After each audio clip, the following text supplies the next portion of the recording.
Boa tarde a todas e a todos. Em nome do Instituto Nacional para a Reabilitação e do Núcleo para o Braille e Meios Complementares de Leitura, damos as boas-vindas a todas e a todos nesta sessão comemorativa do Dia Mundial do Braille, sob o tema O Futuro da Produção e da Leitura em Braille. Vamos dar início a esta cerimónia com a intervenção da Sra. Secretária de Estado da Inclusão das Pessoas com Deficiência, Ana Sofia Antunes.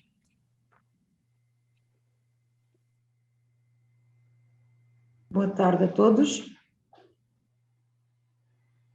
Começo naturalmente por cumprimentar o Instituto Nacional para a Reabilitação, a pessoa do seu presidente e da sua vice-presidente pela organização deste evento e cumprimentar muito especialmente, obviamente, os elementos que integram o Núcleo Braille e Meios Complementares de Leitura pela organização e lembrança em boa hora de assinalarmos este Dia Mundial do Braille, que comemoramos na passada semana e pelas razões por todos conhecidas, assinalamos hoje, dia 11 de janeiro, simbolicamente,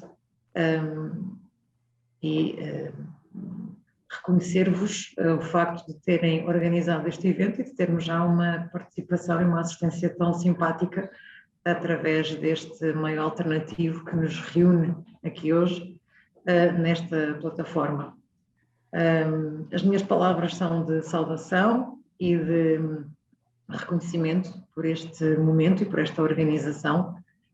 Teremos aqui intervenções das áreas com maior relevância no ensino e divulgação do Braille enquanto sistema de leitura e escrita para pessoas com deficiência visual, que certamente nos trarão a sua visão e contributos para que este sistema de importância fundamental na educação, na formação, no trabalho e na vida em geral das pessoas com deficiência visual continue a ser reconhecido, continue a ser divulgado e tenha, e se possível cada vez mais, o seu papel assegurado na nossa vida em sociedade, na nossa vida em comunidade, como símbolo maior de uma maior inclusão dos cidadãos cegos e mesmo dos cidadãos com baixa visão, que muito frequentemente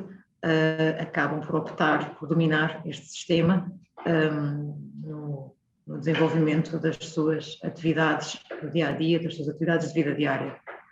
Enquanto pessoa cega e naturalmente como utilizadora deste sistema de leitura e escrita, desde os meus primeiros anos de vida, é difícil dissociar a minha posição nestas palavras iniciais que vos dirijo, a minha posição de responsável política por uma área e a posição de utilizadora do Braille, que ainda sou, não da mesma maneira que já fui, mas circunscrevendo o Braille a utilizações muito mais viradas para os meus momentos de lazer, de reflexão, de leitura a sós, mas de que não abro mão, porque efetivamente é algo que me dá prazer e que me faz efetivamente ler de uma forma diferente, porque efetivamente não é a mesma coisa ler, o que nós, pessoas cegas, só podemos fazer com recurso ao Braille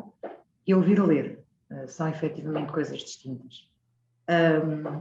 Tive a oportunidade de ter uma formação em Braille muito completa, no momento adequado, de poder recorrer ao Braille durante todo o meu percurso educativo e também atendendo aos anos em que isto aconteceu. As novas tecnologias entram na minha vida um pouco mais tarde, tendo importância acima de tudo durante o meu percurso universitário.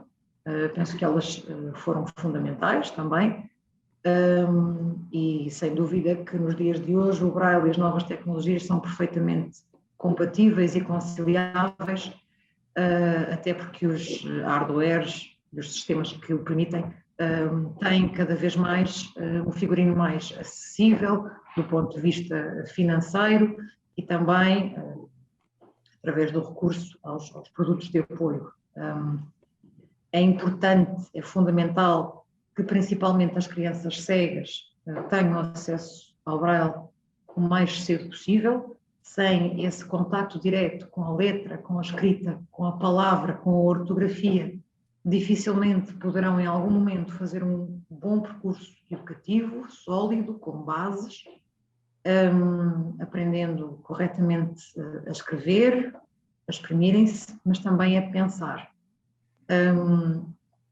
Na própria organização mental de uma criança, jovem e depois adulto com deficiência visual, esse contacto direto com a escrita e com a leitura é de extrema importância. Daí o papel que continuemos a dar ainda hoje às escolas de referência para pessoas com deficiência visual, muito embora saibamos que este modelo é questionado em determinados contextos e percebamos os argumentos que são aduzidos no sentido de defender cada vez mais uma maior proximidade destas crianças às suas comunidades residenciais, às suas comunidades locais. Se isso não é um problema tão grande, embora por vezes possa ser, nos grandes centros urbanos, é efetivamente um problema que temos em alguns contextos mais rurais, de maior interioridade, sendo por vezes até um grande sacrifício para os próprios e para as suas famílias. Ainda assim, e sabendo nós dos recursos existentes, não apenas a nível tecnológico ou material, mas também a nível de recursos humanos, abdicar deste modelo das escolas de referência significaria ainda um risco grande. E, portanto, vamos procurando responder às situações caso a caso, quando essa solicitação de frequência de escola diferenciada é feita, por forma a garantirmos, nesses casos, a maior assistência e acompanhamento possível ao aluno em concreto.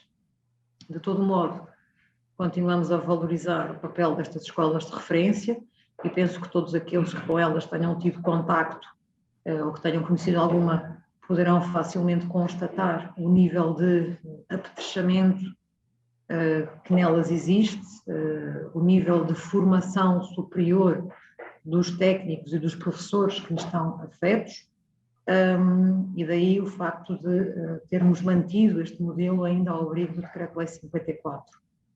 É um caminho que teremos que fazer passo a passo, mas com segurança para não deixarmos ninguém desprevenido.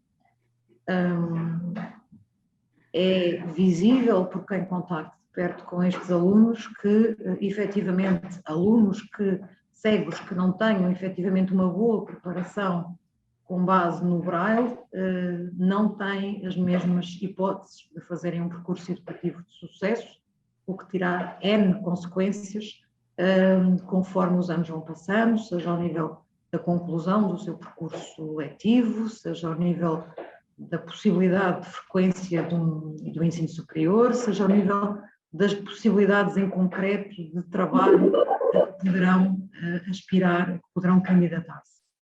E depois vem todo o processo restante, que não é menos importante, mas que se prende, obviamente, com, para além da possibilidade do sucesso educativo destes jovens, toda a possibilidade de trabalho com os mesmos e de facilitação da sua inclusão social, porque mais do que serem bons alunos, eles têm que ser alunos incluídos na sua comunidade educativa, aceites, realizados e felizes.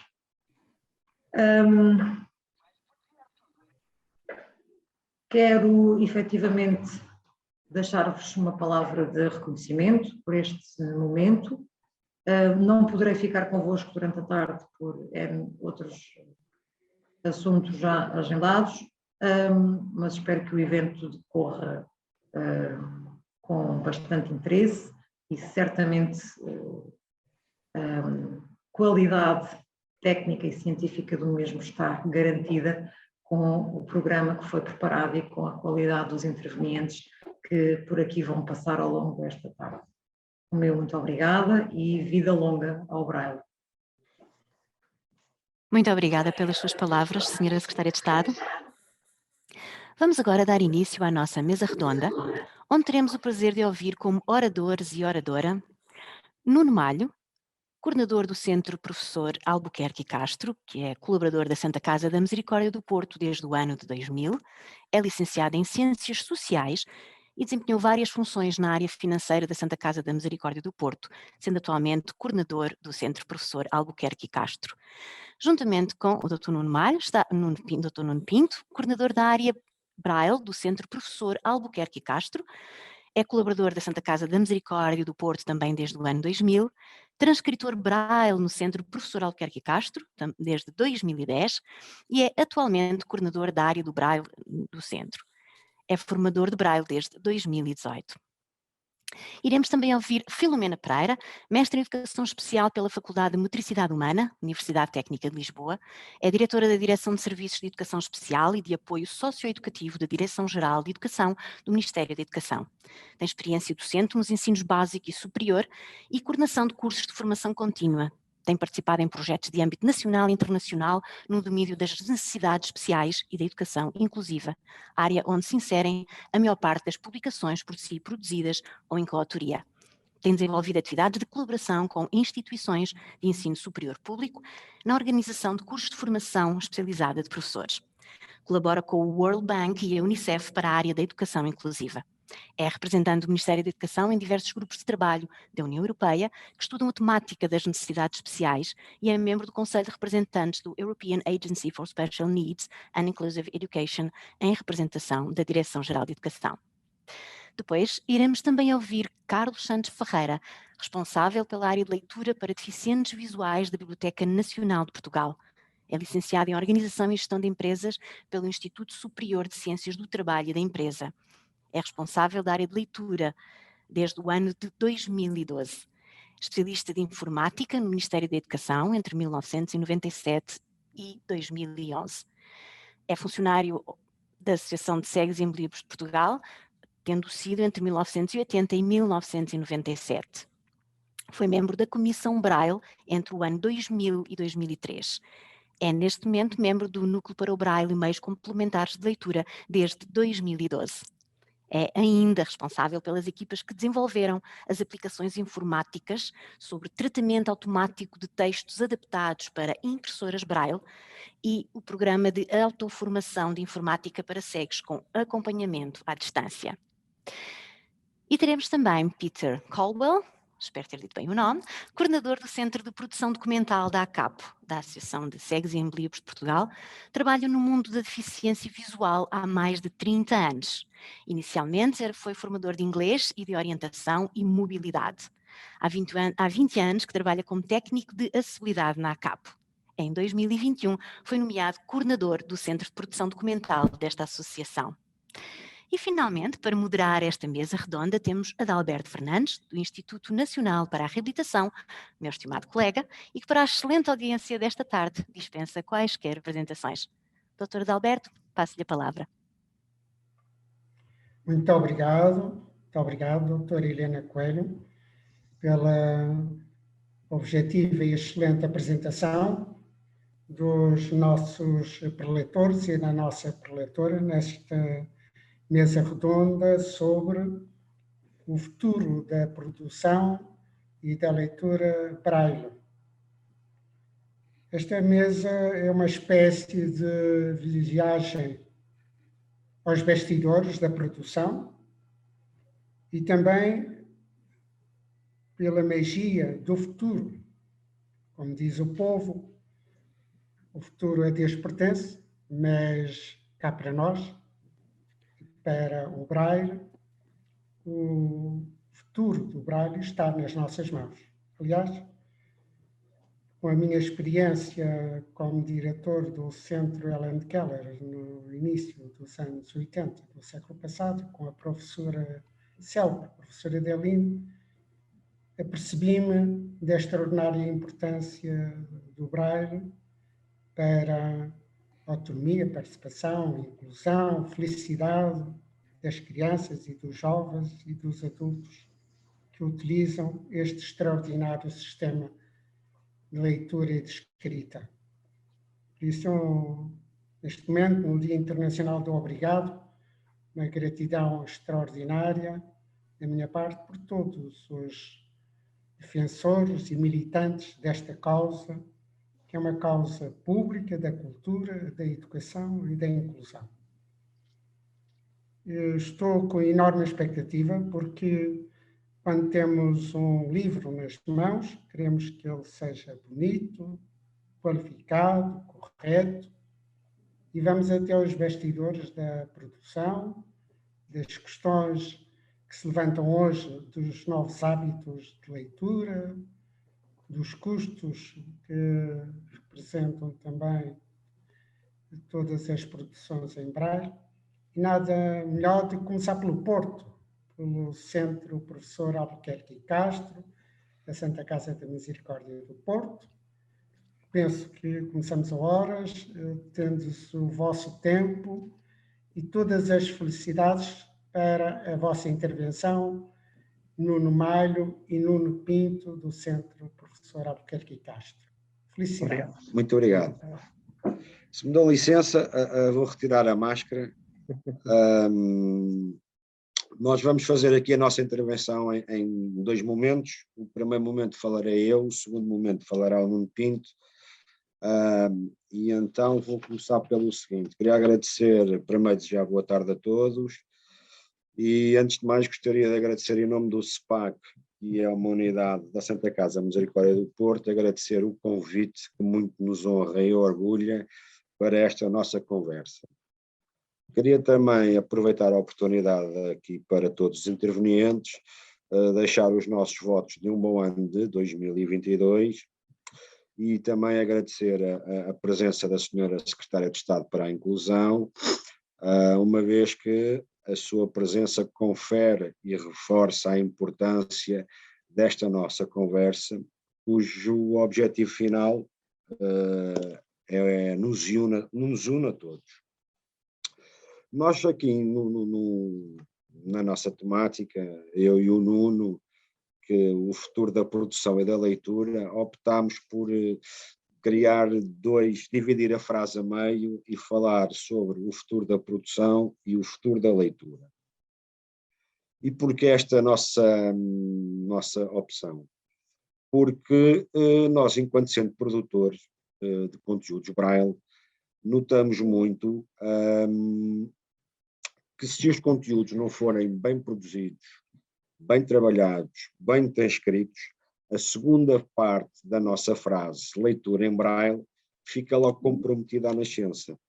E daí é que a nossa opção de segmentar a frase. Assim, nós temos aqui um pequeno slide para compartilhar. Deixa-me ver se eu vou lá direitinho. Onde é que estará isto? Estará aqui.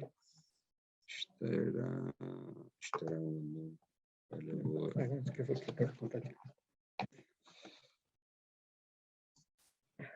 Só um momento, peço desculpa. Sim, senhor, nós aguardamos.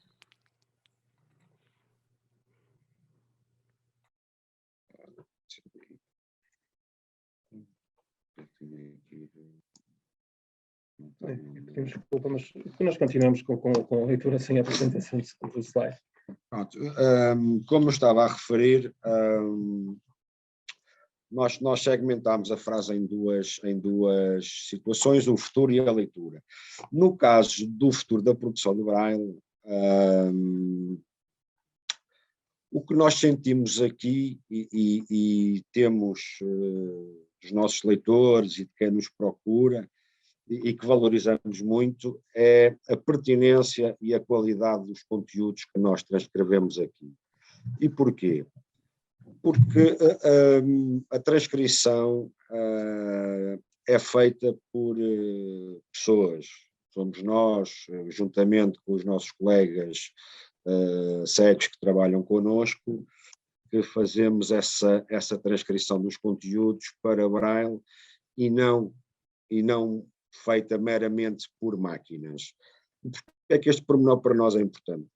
As máquinas ainda não, por muito que nos auxiliam e são um fator fundamental hoje em dia para quem utiliza o Braille em formato audiolivro ao ouvido, mas as máquinas ainda não são humanas, não conferem ainda uma humanidade, se quisermos assim, à transcrição que é feita. E por vezes essa transcrição feita meramente por máquinas acabam por sofrer viés face ao originalmente pretendido. As máquinas não têm emoções. E então o binómio, na nossa opinião, transcritor-revisor, é o que faz, sem dúvida nenhuma, a diferença no ato da transcrição e que atribui a qualidade da transcrição e do conteúdo. É um foco que nós internamente valorizamos muito e que, felizmente até hoje, os nossos leitores e quem recorre aqui ao Centro Professor Albuquerque Castro nos tem deixado alguns elogios que muito nos prezam e muito nos honra e que de alguma forma são inputs que nos dão que estamos a fazer algo certo e que estamos no caminho certo. Outro aspecto que eu acho que seria importante enquanto SPAC perspectivamos para um futuro com mais qualidade, porque a quantidade por vezes não é sinónimo de qualidade no Braille. E hoje em dia existem múltiplas formas de transcrever Braille das mais variedíssimas maneiras. Agora, a qualidade é que depois define. E neste sentido, eu acho que era importante em Portugal que houvesse ou fosse possível, não sei se existe, confesso que não sei, mas penso que não, uma entidade que de alguma forma fosse uma entidade certificadora da qualidade de conteúdos de Braille que são produzidos no nosso país. Porque hoje em dia existem normas de qualidade para milhentas coisas do nosso cotidiano e do nosso dia-a-dia, em que nós estamos envolvidos e que muitas vezes nem nos apercebemos. E no contexto do Braille, isso não se vê. Ou seja, qualquer pessoa, digamos assim, entre aspas, compra uma impressora, compra um software e pronto, e está feito o Braille. E isso nem sempre é verdade, e nem sempre corresponde depois ao pretendido que é melhor Braille, que as crianças aprendam Braille em condições, que aprendam a ler e a escrever Braille como deve ser, porque se a acessibilidade tem coisas boas, porque também tem o reverso da medalha que a qualidade muitas vezes fica comprometida. E nós aqui também, enquanto centro produtor, já nos chegaram alguns trabalhos em Braille que depois de passar pelos nossos revisores, eles por isso simplesmente disseram nós jamais faríamos isto desta maneira porque isto não está feito para pessoas cegas, isto está feito por uma máquina que, ok, transcreveu tudo muito bem, mas não está feito para pessoas cegas. E nesse sentido é que eu penso que uma entidade que fosse de alguma forma reguladora do que é produzido, como é produzido, era importante para credibilizar muito e uniformizar muito a forma de produção do Braille e que me leva depois ao outro segundo aspecto que eu queria entrar na... Eu agradecia que ainda tem o seu colega para intervir. Atenção. Já estou mesmo a terminar, Soutor, já estou mesmo a terminar. E é o futuro do Braille. Esse tema do futuro do Braille, nós enquanto centro produtor temos aqui alguma procura às vezes de entidades, de particulares, etc., que pretendem fazer a transcrição de um determinado conteúdo para Braille. E nós elucidamos que hoje em dia é possível fazer essa transcrição ou em formato de dupla leitura. E as pessoas questionam o que é isso da dupla leitura. É possível, e seguramente os vários participantes já passou pela mão, é possível fazer uma impressão a tinta e uma impressão a Braille tornando os livros verdadeiramente inclusivos, que permita às famílias que tenham uma pessoa cega em casa, um pai que tenha um filho, na escola, na sala de aulas, permite que os livros adotem, sejam exatamente iguais, sejam exatamente feitos da mesma maneira, só com uma diferença, é que um só tem tinta, o outro tem tinta em braille. Isto, de alguma forma, também destigmatiza o aluno ou a pessoa que utiliza um livro braille. O livro é igual aos outros. E tivemos recentemente aqui uns casos de uma mãe aflita porque não conseguia acompanhar a filha, e quando percebeu que nós conseguíamos e que era possível editar conteúdos em tinta e em braille, a senhora ficou extremamente feliz e como é que eu ainda não sabia disto, e isto era o que me faltava e era aquilo que eu precisava. Obrigado. E agora, os restantes minutos, agradeço muito a sua compreensão para muito obrigado, Soutor. O vosso colaborador, Nuno Pinto. Obrigado, boa tarde. Agradeço o convite. Eu vou tentar ser o mais sucinto possível, já que o meu colega se esticou nos minutos. Então, na nossa perspectiva, o futuro da produção braille vai neste sentido. Produção não, da leitura braille. A leitura braille, como disse a doutora Ana Sofia Antunes, ler e ouvir, ler não é a mesma coisa, e é uma realidade.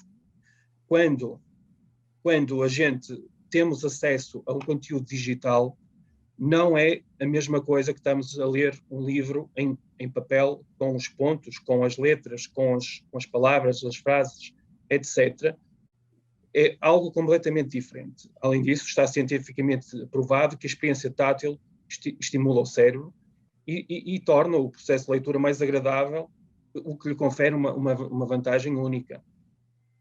E, como referimos anteriormente, nós acreditamos que o formato de dupla leitura, ou o formato inclusivo, como nós lhe chamamos, que é mesmo um formato inclusivo, não tanto um formato inclusivo da pessoa cega, mas inclusivo da pessoa normovisual que vai conseguir acompanhar a leitura da pessoa cega.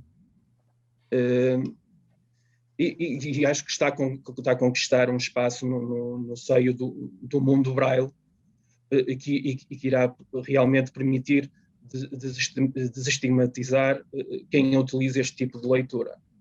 Seria muito bom que nos primeiros anos de escolaridade este tipo de formato pudesse ser apresentado a todas as crianças, independentemente sejam cegas ou sejam normovisuais, num contexto escolar, ou até antes, porque uma criança normovisual tem acesso à leitura muito antes dos primeiros anos de escola, se pudesse ser apresentado às crianças todas num contexto escolar.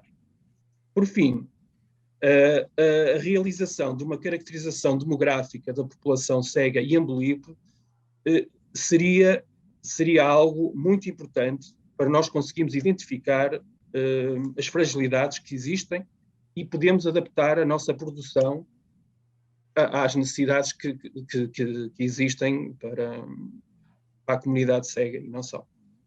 Pronto, e não vou tomar muito mais tempo, agradeço mais uma vez o vosso convite e boa sorte para os próximos. Muito bem. Iniciamos esta mesa redonda. Depois com as orelhas. Iniciamos esta mesa redonda com uma partilha muito impactante do Centro Professor Albuquerque Castro, uma que tem uma variável que é a qualidade e outra variável que tem a ver com a inclusão, neste caso com a bibliodiversidade, com a inclusão cultural e social e de aprendizagem. E penso que está criado assim um cenário importante para a intervenção da doutora Filomena Pereira. Felicidades para a sua intervenção. Muito obrigada, doutor. Muito obrigada, doutora Adalberto. Eu começo por cumprimentar a Sra. Secretária de Estado para a Inclusão das Pessoas com Deficiência, a doutora Sofia Antunes, o Sr. Presidente do Instituto Nacional de Reabilitação, meu amigo o Dr. Humberto Santos, cumprimento também o Dr. Adalberto, nosso moderador, os meus cumprimentos também e votos de bom ano a todos os participantes, incluindo os nossos intérpretes, que fazem sempre este trabalho muito exigente nestes seminários, e também agradecer ao Dr. Humberto o convite que dirigiu à Direção-Geral de Educação para participar neste seminário, e o seu diretor-geral entendeu que eu o podia fazer. De maneira que são estes 10 minutos que eu vou utilizar dando nota daquilo que fazemos, daquilo que estamos a fazer. Portanto, eu venho mais numa prestação de contas do que propriamente outra coisa. Portanto, aquilo que estamos a fazer ao serviço das nossas escolas e dos nossos alunos, ou melhor, dos nossos alunos e também das nossas escolas, e manifestar o nosso compromisso de continuar a fazer um trabalho de excelência na produção de materiais em braille. Portanto, como é sabido, a Lei Orgânica da Direção-Geral de Educação integra uma direção de serviços, que é aquela que eu coordeno, que detém um centro de recursos de produção de materiais. Estão todos convidados a visitar-nos quando assim o entenderem, serão muito bem recebidos, enfim, em momentos pós-Covid, não neste momento, mas depois de toda esta onda passar.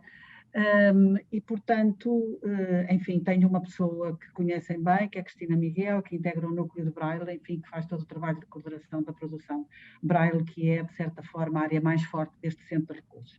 Portanto, mas não temos só Cristina Miguel, ela faz esse trabalho ótimo e excelente de coordenação, com os seus saberes e com as suas competências, mas temos uma equipa de 19 profissionais, portanto, 2 dos quais são revisores, exatamente para garantir o trabalho de excelência de que falou o colega anterior do Centro Albuquerque e Castro. Portanto, 2 deles fazem todo este trabalho de revisão e nenhum livro sai para os nossos alunos sem estar garantidas todas as condições de revisão. Eu dou nota de que no passado ano letivo, portanto, que terminou agora recentemente, enviámos para os nossos alunos e, portanto, para as nossas escolas, porque os pedidos são feitos diretamente pelas escolas através de uma requisição online, 12.592 volumes em braille. Sabemos que cada volume tem à volta de 120 páginas, portanto, dá para perceber a dimensão do trabalho que é feito. Estes livros foram acompanhados de 39.270 relevos. Portanto, isto dá também nota da dimensão do trabalho que nós desenvolvemos, portanto, esta equipa dos 19 profissionais.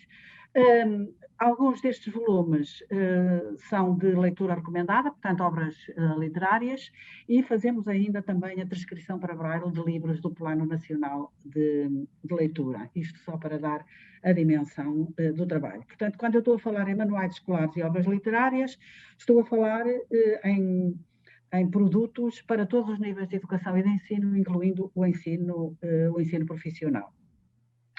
Mas não só as escolas e os alunos não só nos pedem os livros em braille, como cada vez nos pedem mais materiais em formato digital. No ano passado, 421 alunos nos pediram materiais em formato digital, portanto, pedem cumulativamente formato digital e braille muitas vezes, outras vezes só braille, outras vezes formato digital, mas foram 421 alunos. Estou a falar em alunos com cegueira e baixa visão, o que é um número também importante. Por isso é importante também todo o trabalho que estamos a fazer no âmbito da atribuição de produtos de apoio no âmbito do SAPA. Eu dou nota de que neste momento não temos nenhum aluno com cegueira ou baixa visão em lista de espera. Todos eles têm os materiais que foram pedidos através, que são a entidade financiadora é a Direção-Geral de Educação e a entidade prescritora são os Centros de Recursos TIC. Portanto, não temos neste momento nenhum aluno em lista de espera, todos os pedidos foram concedidos e os alunos para os quais forem pedidos estão devidamente apetrechados.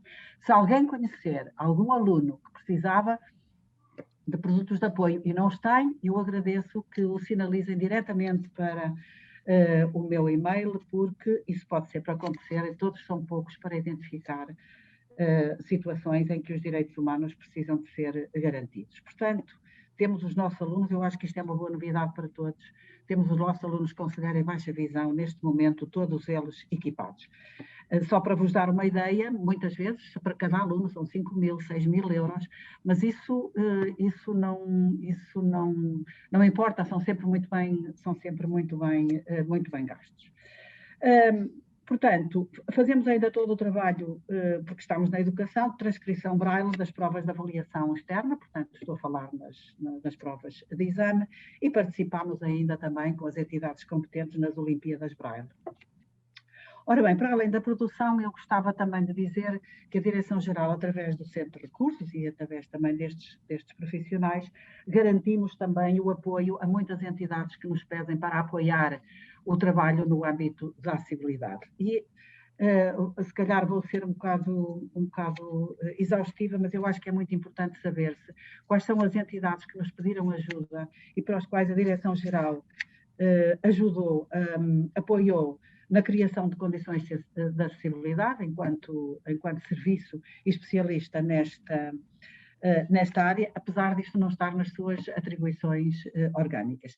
Portanto, apoiamos as condições de acessibilidade no Museu Nacional de Arte Antiga, na Fundação Vieira da Silva, no Mosteiro dos Jerónimos, Torre de Belém, Pavilhão de Conhecimento, Casa Museu Doutora Anastácia Gonçalves, Museu Nacional do Teatro e Dança, Museu Nacional do Traje, Centro de Ciência Viva das Florestas em Proença Nova, Planetário do Porto, Museu Carlos de Gulbenkian, Centro de Arte Moderna da Fundação também Carlos de Gulbenkian. Portanto, eu acho que esta nota informativa que eu aqui gostava de partilhar convosco também dá nota da dimensão do impacto do nosso trabalho e do trabalho de excelência que fazem estes 19 profissionais, enfim, que eu tenho o gosto de dirigir. Portanto, não usando muito mais do meu tempo, eu acho que não ultrapassar, doutor Adalberto, seguindo a sua orientação, eu termino dizendo... Já tem 3 minutos. Eu termino dizendo que a Direção-Geral da Educação, e através da minha direção de serviços, temos feito um grande investimento, não só em termos técnicos, em termos de termos pessoas cada vez mais competentes, termos profissionais que são estudantes do seu próprio ensino, portanto, de aprendermos cada vez mais, de fazermos cada vez mais, servirmos cada vez mais melhor os nossos alunos e também em termos orçamentais. Portanto, reforçámos a nossa equipa o ano anterior, portanto, reforçámos também o orçamento, sabemos que isto é um serviço dispendioso e, portanto, a Direção-Geral viu aumentar o seu orçamento já no ano anterior para o Centro de Recursos, tivemos que comprar novas máquinas, enfim, manutenção também é cara. Portanto, dar nota de que temos feito todo o possível para garantir o acesso, o sucesso e a inclusão educativa dos nossos alunos com cegueira e baixa visão, e assim esperamos continuar no futuro no sentido de garantir o direito à educação, o direito ao apoio e o direito à educação dos nossos alunos com cegueira e baixa visão. Muito obrigada a todos pela vossa atenção, muito obrigada, doutora Adalberto, pelas suas palavras simpáticas e também pela moderação desta mesa. Muito boa tarde e obrigada. E bem merecidas, doutora Filomena Pereira. Foi importante dar visibilidade. Penso que o país, em termos de cultura, da cidadania, precisa de ter um retrato objetivo e positivo, porque a sua comunicação representa um dos fatores importantes. São bem aplicados os nossos impostos, por outra via, é muito reconfortante. E também o património extraordinário da Direção-Geral da Educação, nesta matéria.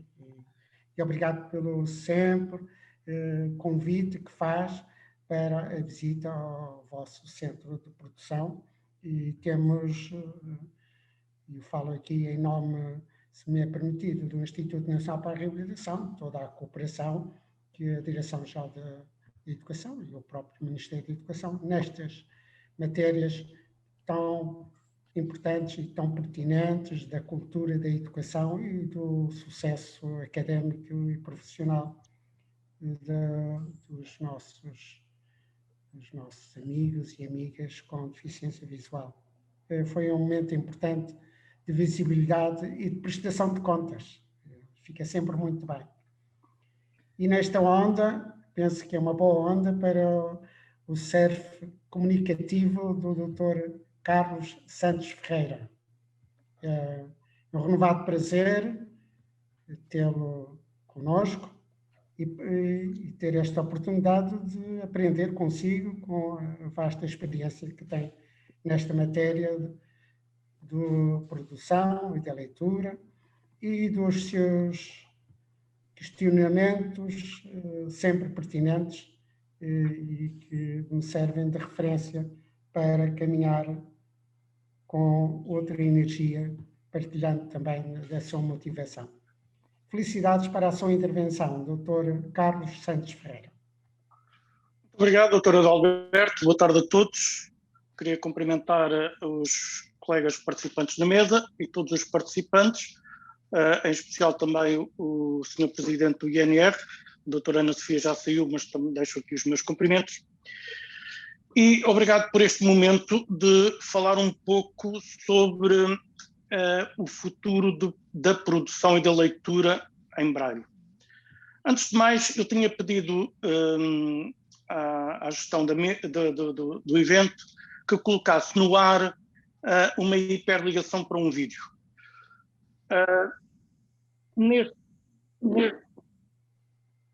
A hiperligação já está disponível, Dr. Carlos Santos Ferreira. Eu estou a ouvir a mensagem. Estas mensagens que me entram aqui depois provocam-me aqui um bocadinho de transtorno, mas se não for assim, também não me apercebo delas. Mas obrigado. Os que tiverem mais interesse, porque o vídeo tem 5 minutos e 33 e não estiverem muito interessados nesta conversa chata que eu vou ter convosco, podem dedicar-se já ao vídeo, porque o vídeo é um momento de beleza, arte, leitura braille, tecnologia e admiração. O vídeo é um vídeo de Ed Sheeran com Andrea Bocelli, em que eles cantam juntos numa versão em inglês e italiano a música Perfect, composta por Ed Sheeran, mas tem 3 momentos relevantes. Estão a ouvir? Ok. Aos 2 minutos e 55, durante 5 segundos, Andrea Bocelli, para poder cantar, está a ler a letra de Perfect numa linha braille. E é interessante perceber que Ed Sheeran, embora sendo um jovem e de um país desenvolvido como é a Inglaterra, mostra uma admiração, uma estranheza, uma surpresa que é impressionante.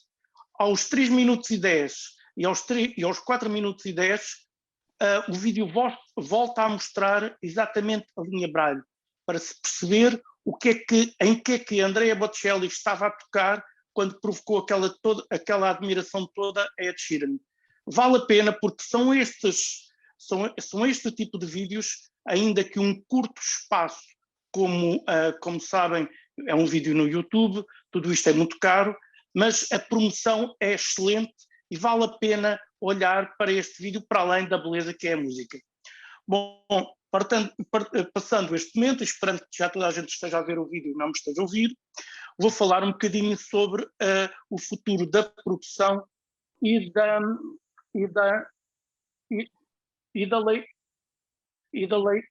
leitura braille.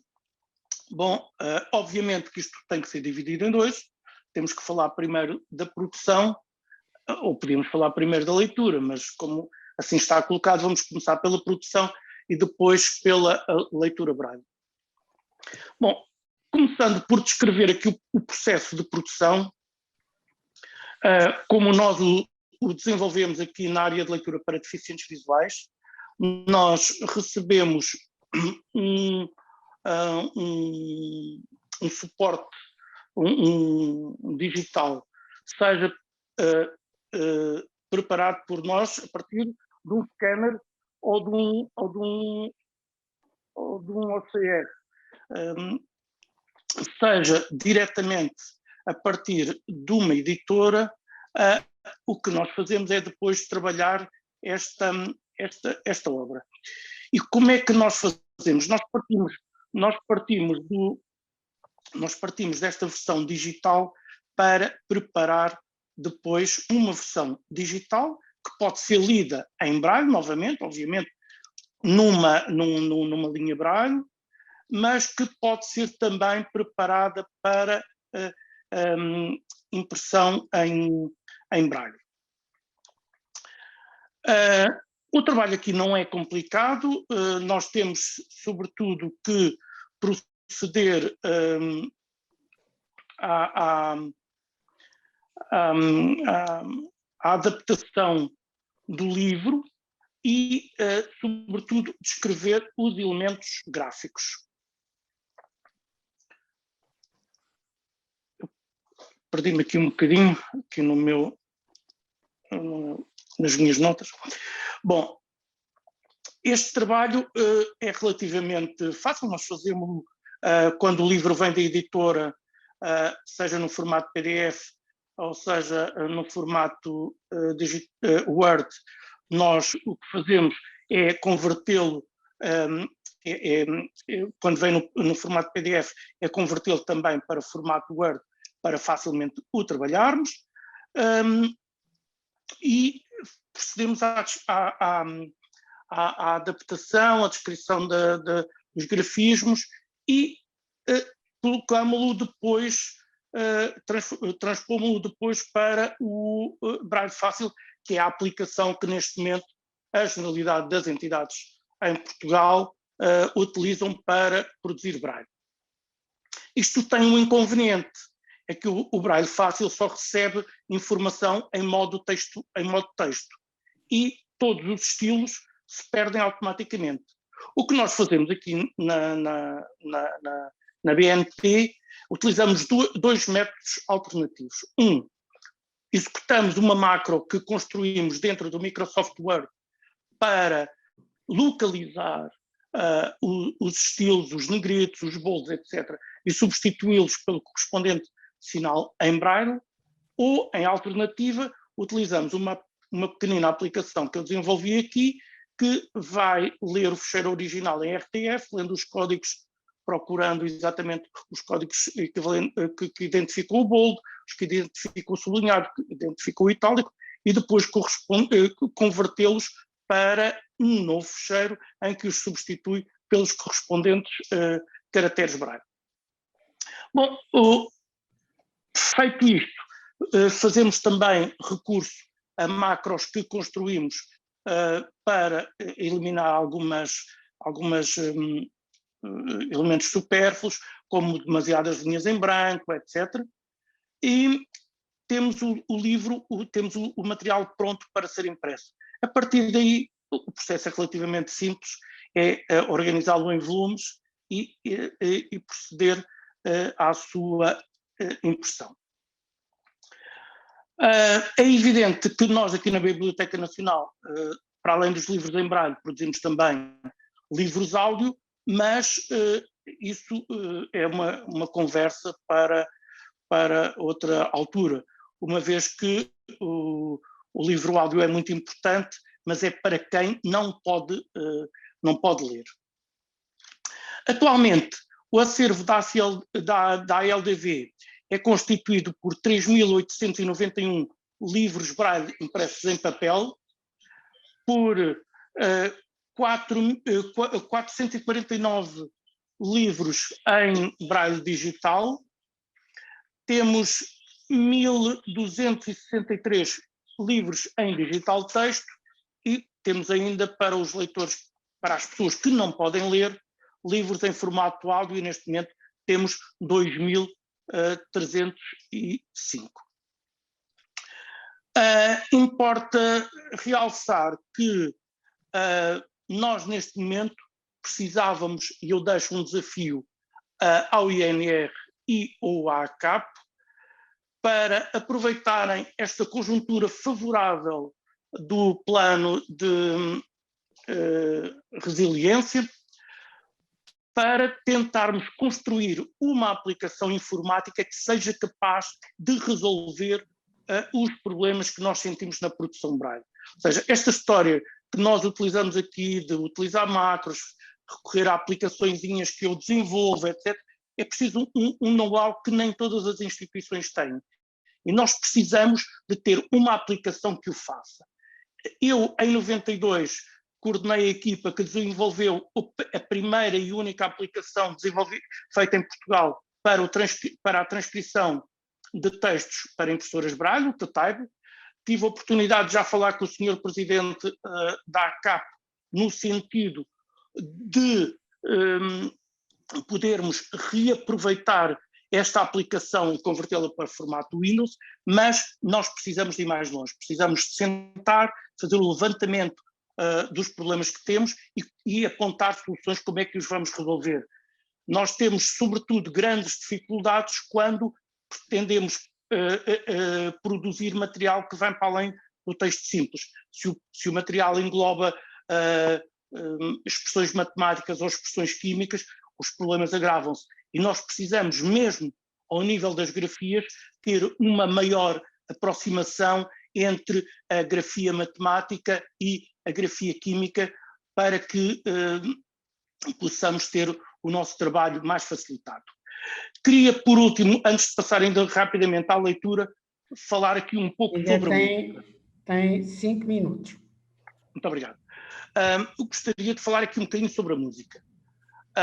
Uma das áreas em que se sente uma grande lacuna é na produção de partituras musicais.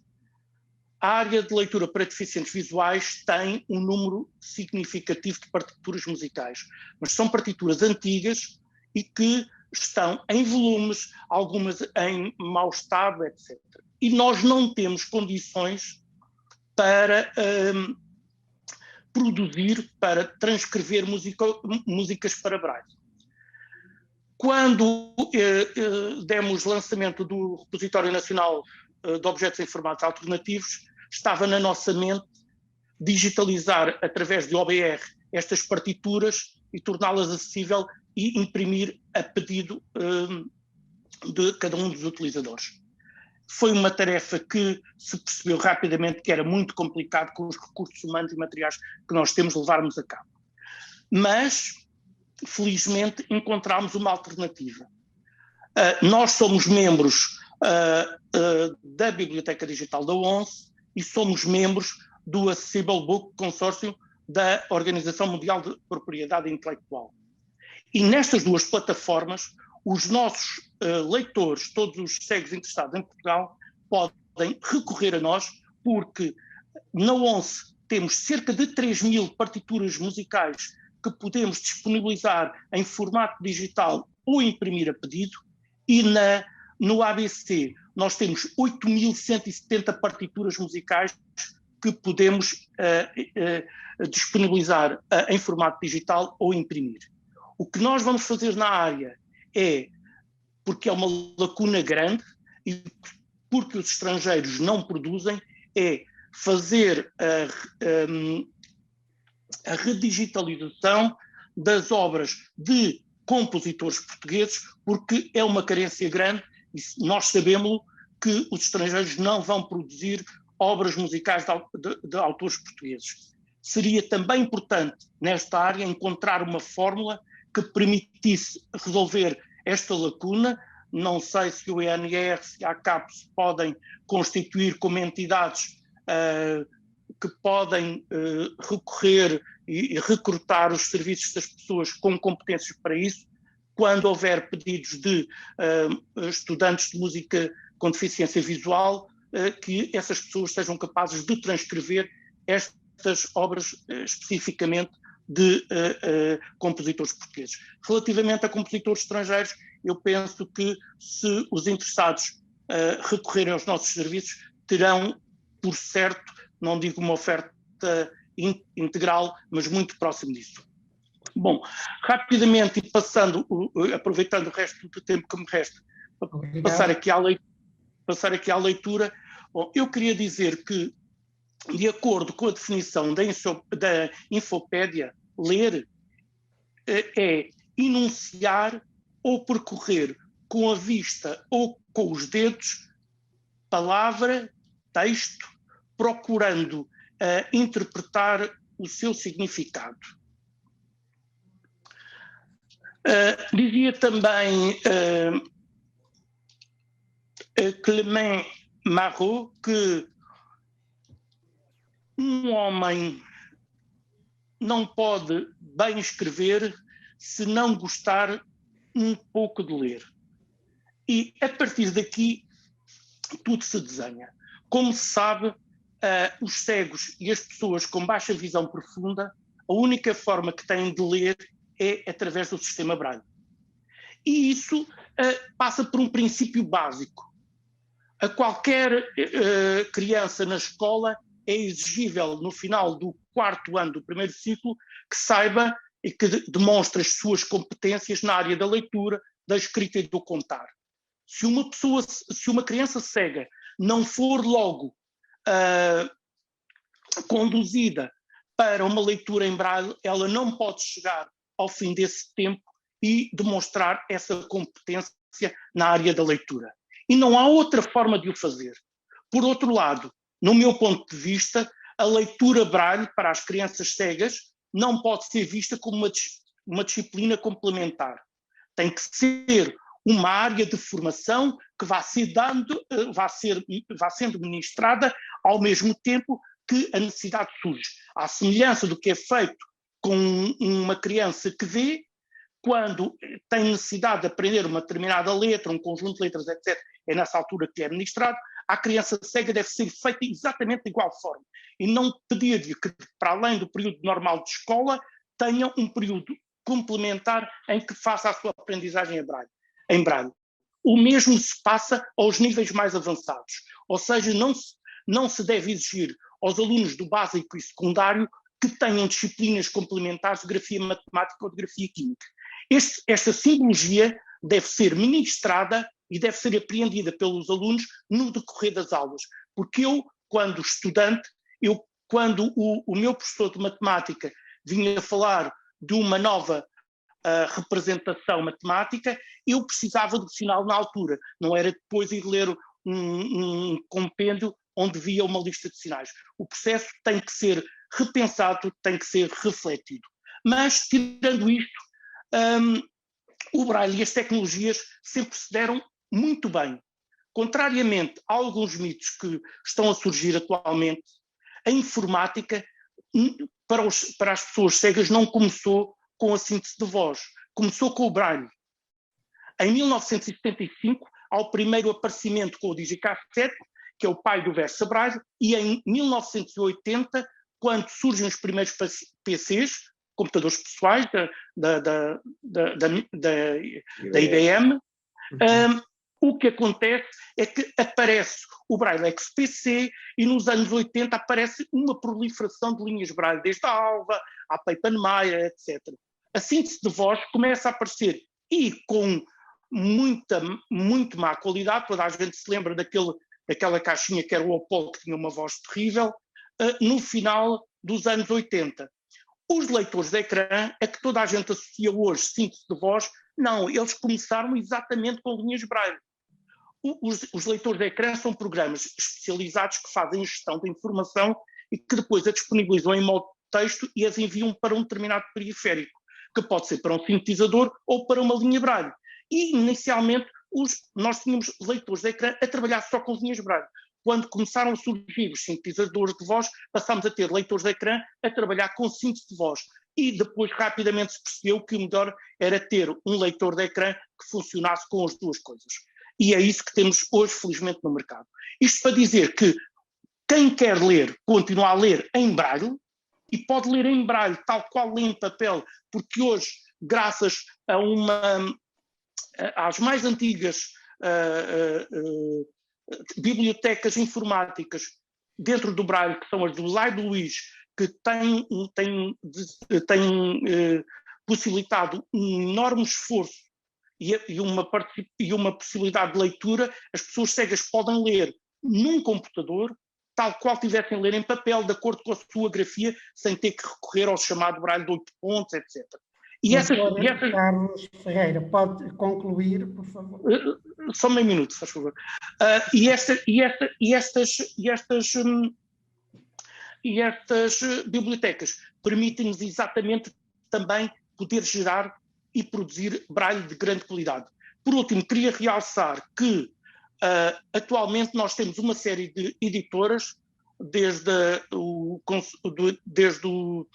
consórcio Leia Kobo, passando pela Bertrand e por outras editoras que produzem livros em formato digital. Estes livros podem ser lidos em braille, com uma linha braille, seja num smartphone, seja num computador, etc. Isto levanta alguns problemas. Muito recentemente saiu um livro, Como Transformar Ar em Pão, daquele professor químico que trabalha na Áustria, que recebeu recentemente um prémio, e eu logo a seguir o fui comprar. E claro, eu leio o livro em braille, só que é um livro que tem fórmulas químicas e tem imagens, e essa matéria não é tratada, ou seja, existe sempre a necessidade de, em certas obras, desde que não sejam só texto corrente, nós precisarmos de gerar uma versão braille especializada. E o braille digital, os livros BD, têm uma enorme importância. Por último, queria só deixar aqui um elemento muito importante.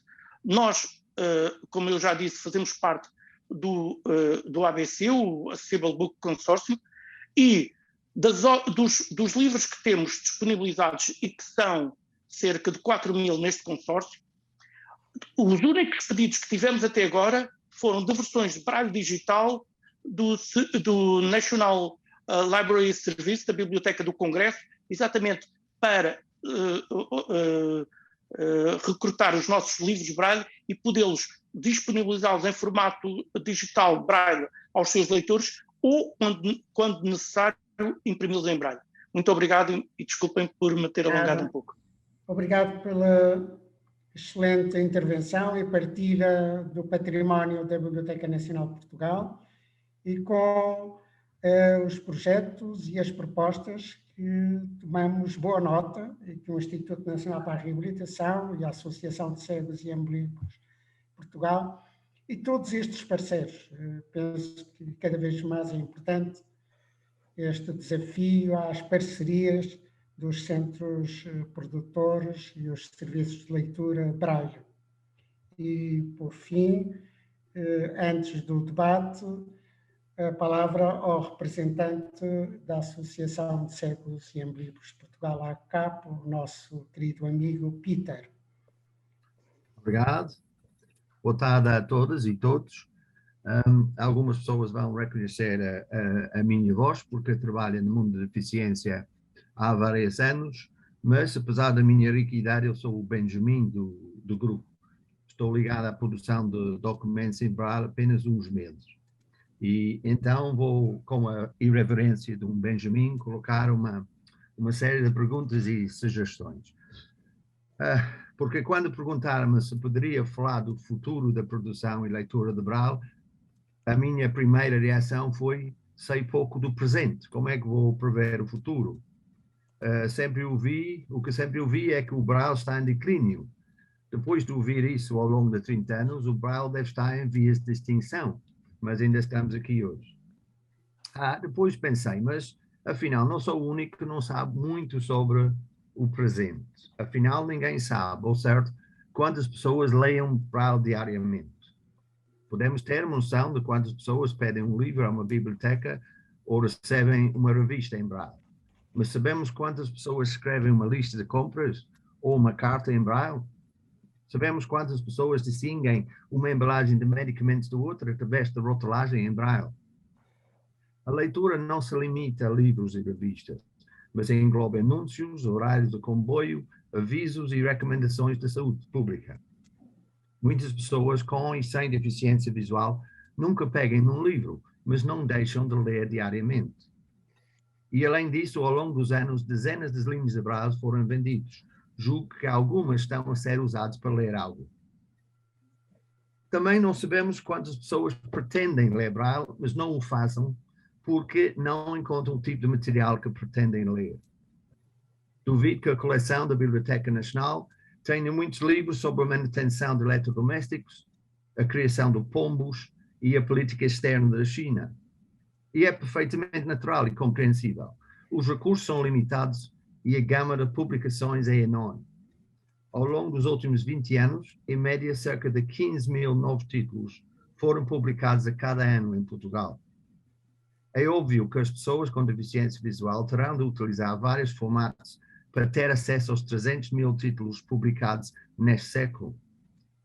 O facto que usam mais de um como formato não significa que deixaram de ler Braille. Há outros dados que não temos. Quantas pessoas deixaram de ler Braille em papel depois de sair da escola? E já agora, por que deixaram de ler Braille? Por outro lado, sabemos que poucas pessoas nascem com deficiência visual. Hoje ouvimos que uns 400 e tal alunos com deficiência visual estão nas escolas neste momento. Então sabemos quantas pessoas que perdem a visão ao longo da vida têm a oportunidade de aprender Braille? Será que podemos aumentar o número de pessoas idosas que sabem ler Braille? Afinal, convém aumentar a procura se quisermos aumentar a oferta e ter mais pessoas a ler o Braille. No entanto, tenho de ter cuidado quando digo procura e oferta, porque dá a ideia que existe um mercado de informação em Braille, quando de facto quase nenhuma pessoa com deficiência em Portugal gasta dinheiro em publicações em Braille.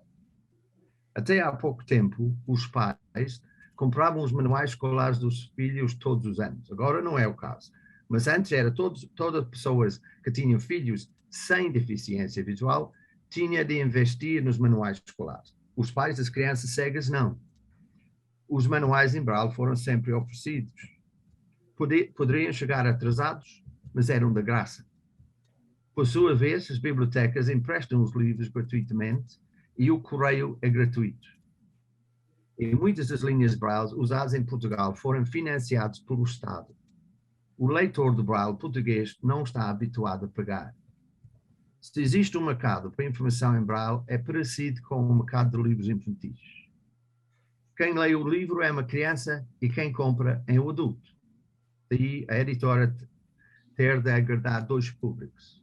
As suas publicações têm de ser apelativas para crianças e também têm de convencer os adultos a justificar a despesa. No caso das publicações em Braille, quem financia a produção é uma entidade pública ou privada, sem uma ligação emocional ao leitor. As motivações dessas entidades que disponibilizam informação em Braille variam. No caso das empresas farmacêuticas, produzem embalagens com Braille porque é uma exigência legal. Umas entidades produzem alguma informação em Braille porque têm uma política de responsabilidade social ou de inclusão.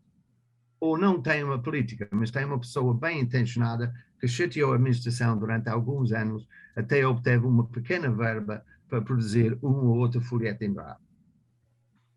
Mas, no meu entender, nenhuma entidade está a produzir informação em Braille porque fez as contas e está convencida que vai aumentar as suas vendas significativamente.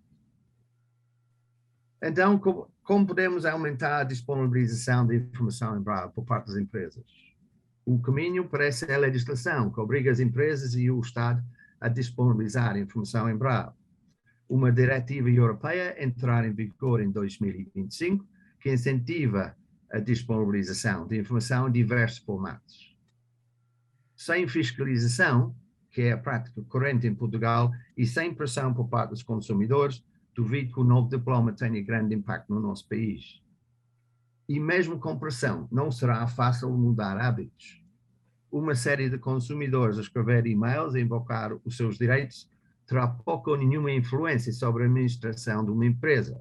As empresas grandes têm departamentos de relações públicas e provedores de cliente para tratar deste tipo de reclamação. Eventualmente podemos ter mais sucesso se a ênfase for dada não nos direitos de igualdade, mas sim na proteção do consumidor. O facto que o consumidor com deficiência visual não tem acesso à lista dos ingredientes, às indicações do uso, às precauções a tomar, significa que este está a correr mais riscos e pode acabar por processar o fabricante. Então, a proteção do consumidor é algo que as empresas levam a sério, porque protege as empresas. Outra maneira de aumentar a oferta é tornar os produtos mais apelativos a quem tem de pagar a fatura. Vivemos num mundo em que a aparência, o visual, é muito importante. Publicações em Braille são nada apelativas para quem vê. Uma empresa cria um folheto, um flyer, que dobra em 3, que usa cores e letras ligadas à empresa ou a determinadas características do seu produto ou serviço. É uma pequena obra de arte. E depois a empresa vê a versão em Braille. Talvez 2 folhas grandes, monocromáticas, ligadas por uma grafe, com uma data de pontos que podem dizer qualquer coisa ou nada. E, além de ser feio, esta versão em braille não cabe no suporte usado para folhetos. Vamos para outro caso. Se o cliente for o autor de um livro de receitas, cheio de imagens bonitas dos ingredientes, das etapas de preparação e dos pratos finais, como se sente quando vê 2 volumes grossos, com uma capa branca e uma pequena etiqueta colada à mão? Claro, este tipo de apresentação é boa para o leitor de braille, mas o leitor não está a pagar. Para muitas empresas, as versões em braille são uma novidade, mas podem parecer um passo atrás. Onde está a magia de inovação? Onde está o fascínio da nova tecnologia quando olhamos para papel branco com uma etiqueta colada à mão? Tornar os produtos em braille mais apelativos para quem vai financiar a sua produção poderia ser um passo em frente. Se pretendemos aumentar a produção, há outra barreira: o tempo que demora para produzir um documento em braille. E no mundo de negócios, tempo é dinheiro. Já ouvimos hoje da importância de transcrição e de revisão, de garantir a qualidade do braille para permitir uma boa leitura. Bem, se demorarmos 2 ou 3 semanas a transcrever um livro, temos de recuperar os custos de mão de obra, que podem ser 1000 euros ou mais. Se vamos vender 1000 exemplares, tudo bem, mas se a expectativa é vender apenas 50 exemplares, cada livro custa 20 euros antes de pensar nos custos de impressão, encadernação, distribuição e lucro. E não podemos esquecer que o leitor do braille não está habituado a pagar. Tem mais de 3 minutos. Okay. Diga? Tem 3 minutos. O tema de hoje é o futuro de produção e leitura de braille. Já falei de produção, agora vou arriscar dizer umas palavras sobre como aumentar o número de pessoas que pretendem ler braille no seu dia a dia. Temos de mudar alguns hábitos. Novamente, não tenho dados para justificar a minha posição, porque não há estatística realmente sobre o assunto. Mas sinto que nas escolas o braille está usado quase exclusivamente na sala de aula. Os manuais escolares estão em braille e o nome do aluno cego pode ser escrito em braille num pedaço de fita Dimo junto ao seu cabide. Contudo, todas as outras informações que podemos encontrar numa escola, a ementa de cantina, os horários das atividades extracurriculares, a sinalética, os cartazes, essas não estão disponíveis em braille. Por outro lado, as escolas não mandam informações aos pais cegos em braille. E se uma pessoa com deficiência visual vai à reunião de pais, não vai receber uma transcrição do PowerPoint que o professor vai mostrar. Assim, o braille é um sistema de leitura e escrita de segunda. Se os alunos com deficiência visual associam o braille apenas com as aulas, não vão encarar a leitura como atividade do dia a dia. E estou quase no fim. Quando pensamos nas pessoas que perderam a visão ao longo da vida, temos de rever não apenas as oportunidades para aprender braille, mas os métodos de ensino também. É comum ensinar braille a adultos usando papel e uma máquina de escrever Perkins. Assim ensinamos braille de 6 pontos. Mas a maioria destes adultos está habituada a usar um computador, tanto no trabalho como em casa. Se vão continuar a trabalhar, se vão continuar a ter acesso à informação online, vão precisar de braille com 8 pontos. Além disso, se ensinarmos pessoas braille em papel, sentadas numa secretária, estamos a reforçar a ideia que voltaram à escola, que pode ter um impacto negativo na sua motivação. Temos de pensar em ensinar braille aos adultos usando tecnologia recente e não uma máquina de escrever. Peço desculpas a quem me conhece dos outros eventos, porque hoje nitidamente sou a ler dos cursos, mas como eu disse, sou o Benjamin na área e pronto, já cheguei ao fim. Obrigado por ter. Muito obrigado pelas interrogações e para esta reflexão sobre a criação de novos leitores e de produtos apelativos e inclusivos. Da minha parte, fico muito grato, primeiro pela confiança do Conselho Diretivo do Instituto Nacional para a Reabilitação para moderar este painel, para estar com estas pessoas de referência obrigatória na defesa dos direitos humanos e dos direitos das pessoas com deficiência. E passo a palavra para a sessão de debate à minha colega doutora Eliana Coelho. Obrigada, doutora Adalberto. Tal como o meu colega disse, vamos agora dar a oportunidade aos nossos participantes, pelo que agradecemos que quem pretender intervir manifeste essa intenção através do bate-papo do Zoom, indicando quero intervir e o seu nome, ou recorra à ferramenta da mão levantada.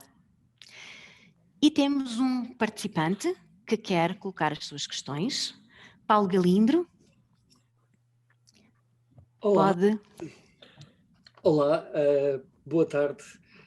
Como disse a Helena e a sua doce voz, que é maravilhosa ouvi-la online. O meu nome é Paulo Galindro, eu sou funcionário, sou técnico superior no INR, mas a minha intervenção aqui não é como técnico superior no INR, mas como ilustrador de livros infantis, infanto-juvenis e também para adultos, alguns, que é uma atividade que eu já exerço há 20 anos, 21 anos, aliás. Já publiquei cerca de 40 livros e muitos deles são, peço perdão por alguma falta de humildade, mas são fenómenos de vendas, especialmente nas franjas mais infantis.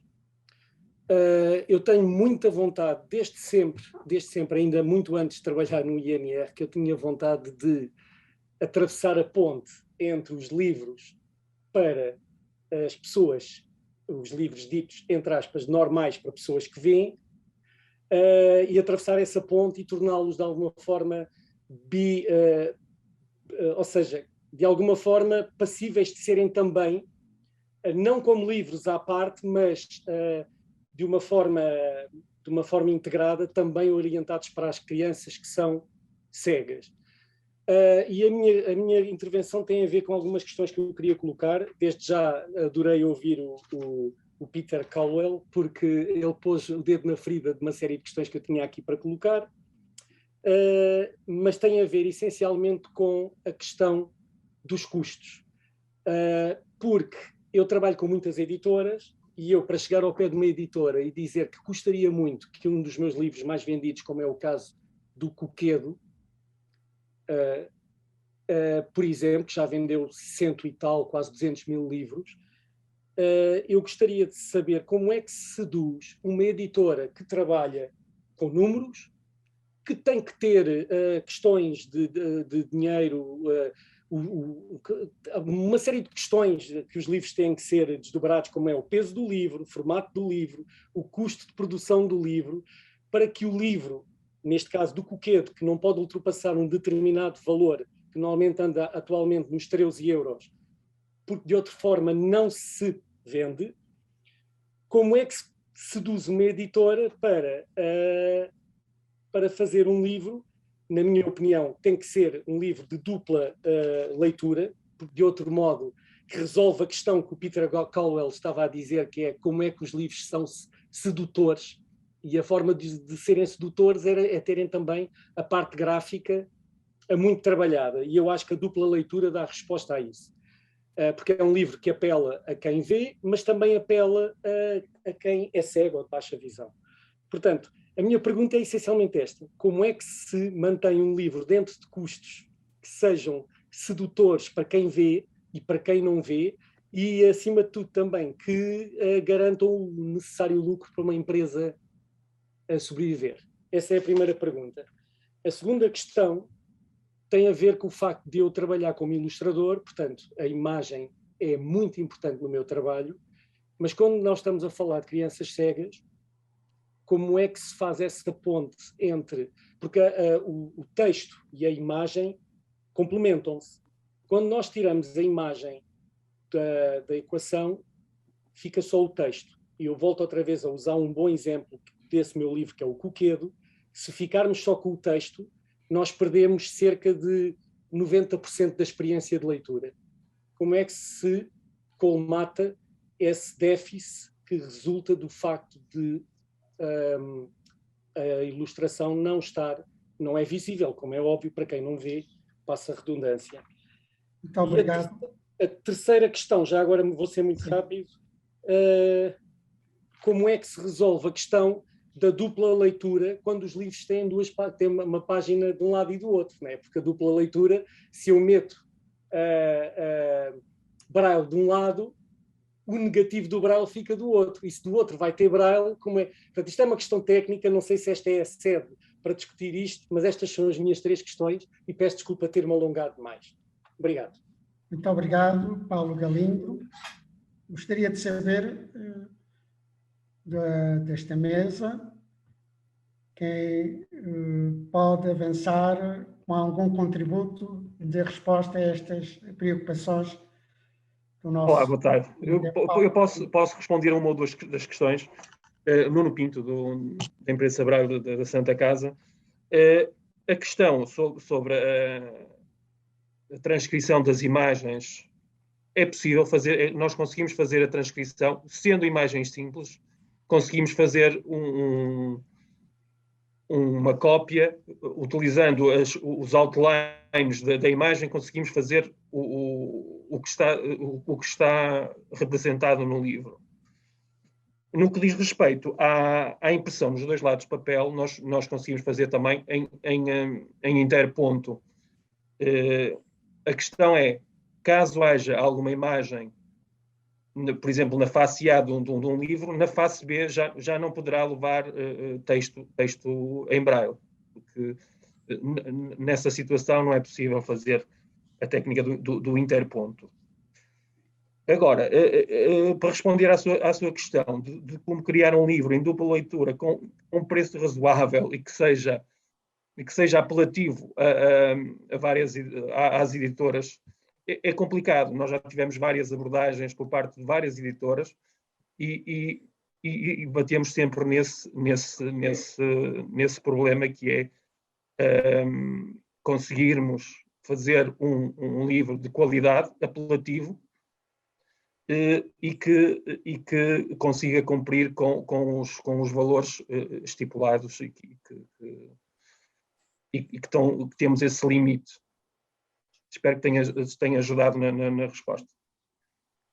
Mas alguém quer partilhar os seus contributos relativamente às questões do Paulo Galindo? Doutor Adalberto, se me fosse permitido, eu gostava de dar 2 esclarecimentos. Bom, o primeiro eu queria, relativamente ainda antes de responder ao Paulo Galindo, relativamente a uma questão que o Peter colocou, eu tinha dito isto e volto a dizer, relativamente ao ensino de Braille para adultos, eles, por irem trabalhar com o computador, não têm que utilizar Braille de 8 pontos. Utilizando os leitores de ecrã NVDA ou JAWS, selecionar português grau 1, tem o Braille no computador exatamente igual ao que tem impresso em papel. Bom, esta é a primeira questão. Segunda questão, relativamente à questão dos livros serem ou não serem lucrativos.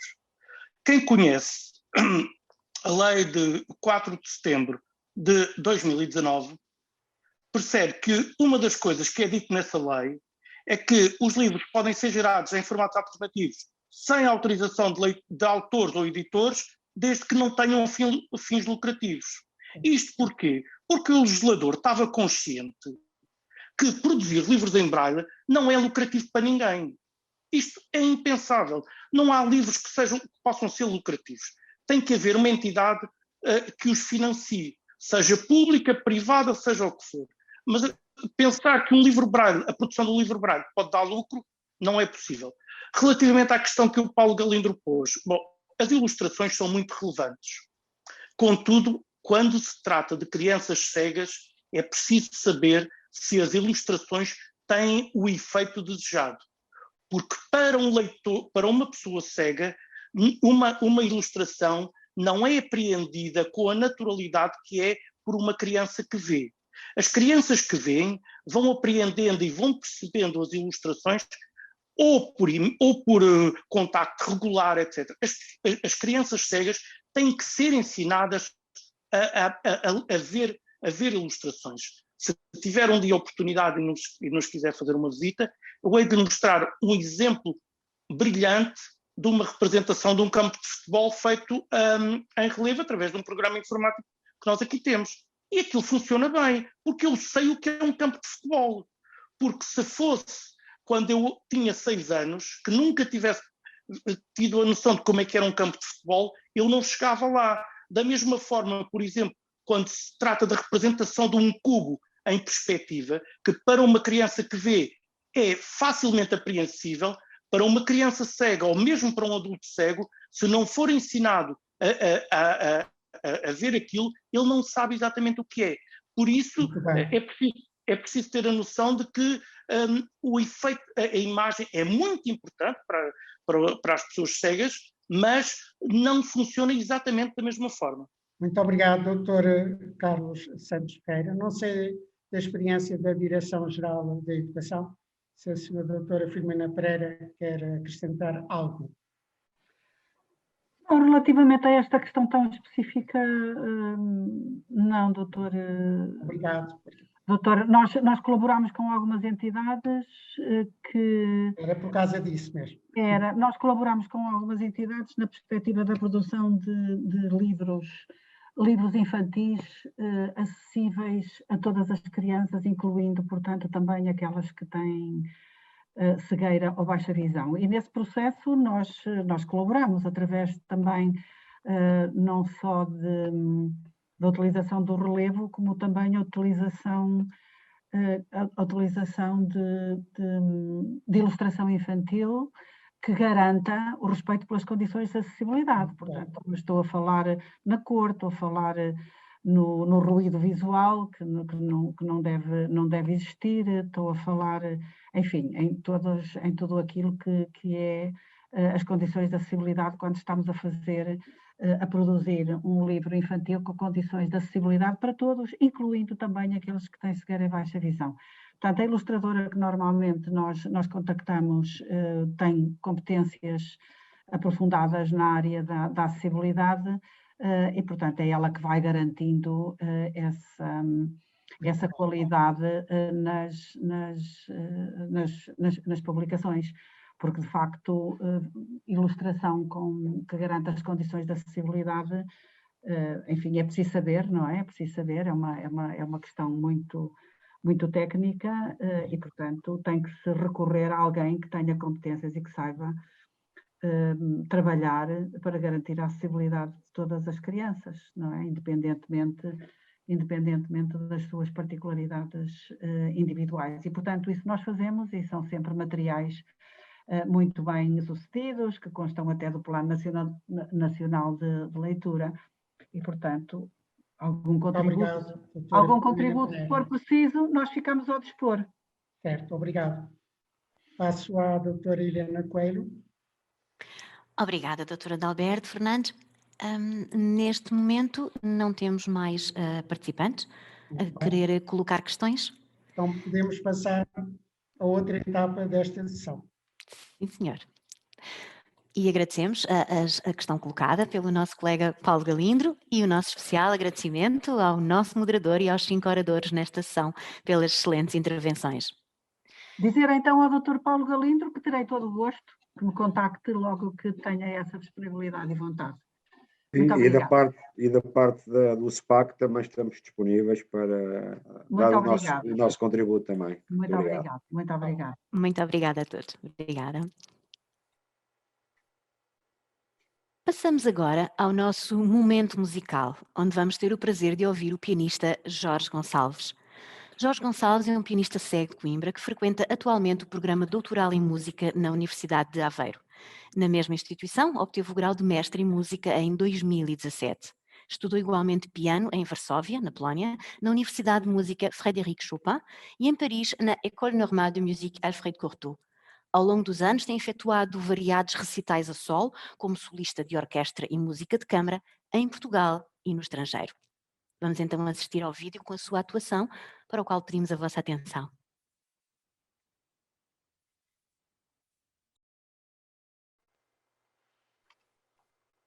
Olá a todos, eu sou o Jorge Gonçalves e antes de mais queria agradecer a oportunidade. Vou tocar para vocês duas peças do compositor Johannes Brahms. Vou tocar a balada Opus 10 número 1 e o intermezzo Opus 118 número 2.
Tivemos aqui um pequeno problema técnico.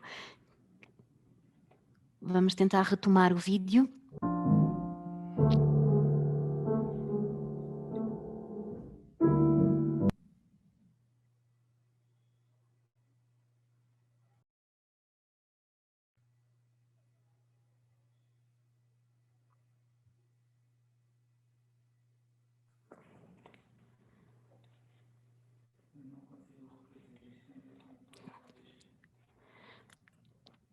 Por algumas dificuldades técnicas, neste momento não vamos conseguir reproduzir o resto do vídeo do pianista Jorge Gonçalves. Esperemos que tenham apreciado a atuação. Vamos então prosseguir com a sessão de encerramento deste seminário, dando a palavra ao Sr. Presidente do Conselho Diretivo do Instituto Nacional para a Reabilitação, Dr. Humberto Santos. Muito boa tarde a todos e a todas.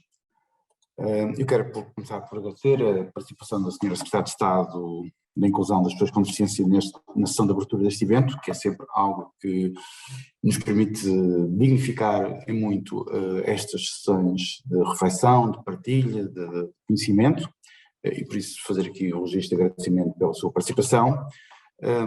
Agradecer igualmente aos nossos oradores e à nossa oradora, nomeadamente ao Dr. Nuno Maia, ao Dr. Nuno Pinto, à doutora Filomena Pereira, minha querida amiga, é sempre um prazer reencontrá-la nestas sessões, ao Dr. Carlos Ferreira, sempre muito eloquente nas suas intervenções, alguém com quem eu tenho aprendido imenso nos últimos anos, relativamente a esta matéria, ao Dr. Peter Collan, que na verdade tem esta capacidade de comunicação de nos atrair para aquilo que tem a transmitir, que faz de facto a diferença.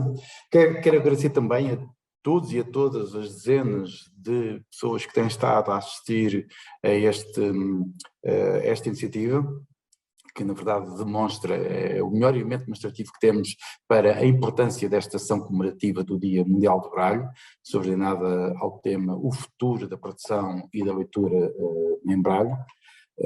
Resultante este evento da colaboração entre o Núcleo para o Braille e meios complementares de leitura e o Instituto Nacional para a Reabilitação, e este facto, esta interação, esta colaboração, tem permitido assegurar que as recentes comemorações têm tido um nível assinalável de qualidade, como a que podemos assistir hoje, tendo em conta a qualidade dos oradores e da oradora da mesa redonda. Este foi um momento de grande relevância que juntou representantes de entidades públicas, representantes de associações, investigadores, professores, para refletir sobre o futuro da produção e da leitura em Braga. Matéria que indubitavelmente beneficiou da nossa atenção e contributos, e admito que se não tivermos mais participações é certamente fruto do adiantado da hora, mas que este momento foi, na verdade, um momento importante e que importa referir que nunca será despiciando sublinhar na literacia das crianças e jovens, bem como dos adultos cegos e com baixa visão,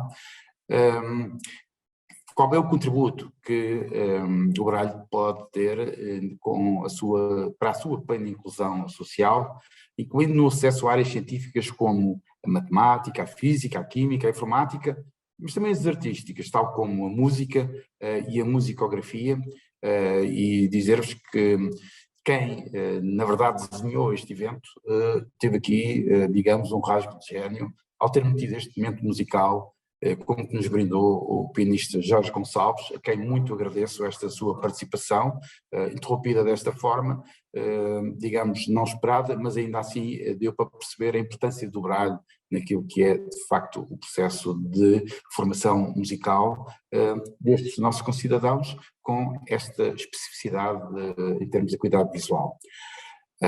Dizer-vos que após um ciclo de 3 seminários comemorativos do Dia Mundial do Braille, que teve início em 2018 no Instituto Politécnico de Leiria, que teve continuidade em 2019 na Universidade de Coimbra e em 2020 em Lisboa, na Universidade Lusófona de Humanidades e Tecnologias, com o desidrato de promover a reflexão e a troca de experiências e boas práticas, mais próximo do ensino superior, de investigação, dos futuros professores, para além dos docentes, profissionais ligados à produção e ao ensino de Braille, associações e utilizadores deste sistema de leitura escrita.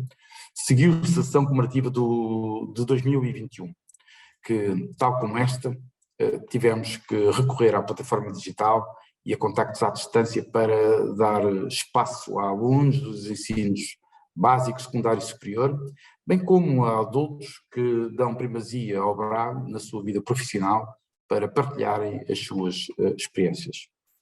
Assim, dando continuidade aos resultados da sessão do ano atrasado, que vieram confirmar a indispensabilidade do Braille para diversos dos seus utilizadores, considerando que o objetivo do Dia Mundial do Braille é refletir sobre a importância do Braille na educação, na cultura, qualidade de vida e inclusão das pessoas cegas ou com baixa visão, foi por isso muito importante refletir sobre o futuro da produção e da leitura em Braille, face às novas tecnologias, como aqui muito bem foi referido, e tecnologias de informação e de comunicação, com as entidades produtoras de documentos de Braille e dos serviços de leitura. Foram hoje colocadas umas questões, de facto, veras importantes e desafiantes. Dizer-vos que, ao longo de todas estas edições que eu vos referi anteriormente, tem sido um processo de aprendizagem extraordinário. Todos nós que temos vindo a acompanhar estes momentos de partilha, na verdade sabemos quanto eles são desafiantes. O INR, o Núcleo de Braille, fica sempre com um conjunto de trabalhos de casa, deixem-me dizer desta forma, de desafios, deixem-me dizer desta forma, para o trabalho futuro. E hoje repetiu-se, de facto, esta realidade. Nós temos aqui dimensões interessantíssimas para a nossa agenda de reflexão e de ação, que ficam como, na verdade, trabalhos para a posteridade, e a posteridade terá que ser a partir da manhã e durante os tempos vindouros. Por isso, obviamente, quero reforçar e enfatizar aqui o meu agradecimento a todos vós por aquilo que foram, na verdade, os contributos ao longo desta sessão. Neste início de ano europeu da juventude, que ocorre no presente ano, consideramos ainda mais pertinente este evento, face a um momento que é vital, são os novos hábitos de leitura de jovens cegos e com baixa visão e o fenómeno da desbrailização. Na verdade, esta é uma matéria que nós teremos que fazer um esforço por não deixar de dar a nossa melhor atenção este ano, enquanto Ano Europeu da Juventude, mas não só. Será importante, certamente, investirmos nesta formação, neste apelo para a atenção daquilo que são os hábitos de leitura e a importância do braille nesses hábitos de leitura. Jovens, claro que sim, mas não só jovens, certamente, porque outros poderão chegar à condição de estar perante a situação de baixa visão, de cegueira e não serem já jovens, e isso não quer dizer que não seja oportuno sempre adotar o braille como uma prática de leitura. Também, como sempre, não termino em regra, a mais que seja assaltado por um enorme equívoco, distração, que é o agradecimento a toda a equipa do INR que pôs em prática este evento, agradecer ao chefe de divisão que tem esta área, tem este núcleo dentro da sua competência de atribuições, ao coordenador do núcleo, ao nosso ilustre moderador, que sempre nos dá enorme prazer assistirmos às suas moderações, aos colegas da equipa de comunicação e evento, aos nossos intérpretes de língua gestual, portanto, toda esta equipa que não é grande, mas que é bastante versátil, quero obviamente agradecer por mais este momento. Termino reiterando o agradecimento a todos os que nos deram o privilégio de termos partilhado este momento de enriquecimento e conhecimento, bem como a oportunidade de reflexão para o futuro da produção e leitura de braille. A todos vós, muito obrigado, bem-ajo e até uma próxima oportunidade. Muito obrigada pela sua intervenção, Sr. Presidente. E chegamos ao final da nossa sessão. Lembramos ainda que esta sessão ficará disponível no canal do YouTube do Instituto Nacional para a Reabilitação, que apelamos a todas e a todos que subscrevam. Em nome do Instituto Nacional para a Reabilitação e do Núcleo para o Braille e Meios Complementares de Leitura, neste Dia Internacional do Obrigado, queremos agradecer a presença de todas e de todos. Pedir desculpa por esta falha técnica, agora no final, na atuação do pianista Jorge Gonçalves, e damos este evento como terminado. Uma boa tarde e até breve. Obrigado. Boa tarde.